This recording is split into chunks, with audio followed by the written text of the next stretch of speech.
membre depuis plusieurs années du groupe de travail du Parlement européen sur l'apiculture et la santé des abeilles, et très attaché depuis longtemps d'ailleurs à la cause de la protection des abeilles et des pollinisateurs.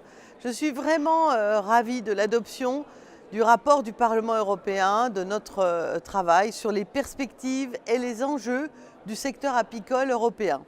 Je suis pleinement satisfaite et à plusieurs égards, parce que c'est un pas très important dans la reconnaissance au niveau européen de l'importance du secteur apicole, mais aussi des défis, ça c'est très, je le souligne, auxquels il fait face, comme par exemple la diminution de la production de miel, les importations toujours plus importantes de miel, pas toujours évidemment d'une qualité irréprochable, la mortalité des abeilles.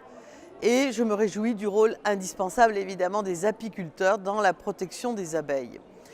Comme nous le soulignons chaque année d'ailleurs lors de ce qu'on appelle la Bee Week, les abeilles sont confrontées à de nombreux dangers. Elles font face elles aussi à des défis.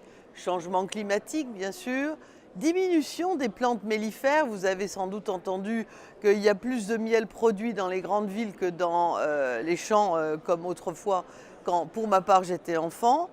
L'usage des pesticides, la monoculture comme un des modèles agricoles, etc. Donc les apiculteurs sont alors les meilleurs alliés des abeilles, nos meilleurs alliés dans ce combat pour protéger la biodiversité. Et le Parlement européen reconnaît pleinement dans ce rapport les apports essentiels de la pollinisation à la biodiversité et aussi à la production agricole. Nous formulons dans ce rapport des recommandations en matière de soutien de l'Union au secteur apicole qui seront, à n'en pas douter, prises en compte lors des négociations de la future PAC, la future politique agricole commune, mais aussi dans les futures politiques commerciales de l'Union européenne. Je veux ajouter bien sûr que si les abeilles disparaissent très vite à l'échelle du temps des hommes, c'est non seulement la biodiversité qui risque de s'atténuer, mais aussi tout simplement la présence de l'homme, la présence humaine. Donc ça n'est pas un vain combat, ça n'est pas un combat de second niveau, de seconde importance. La protection de la biodiversité par la protection des abeilles est quelque chose d'essentiel aujourd'hui.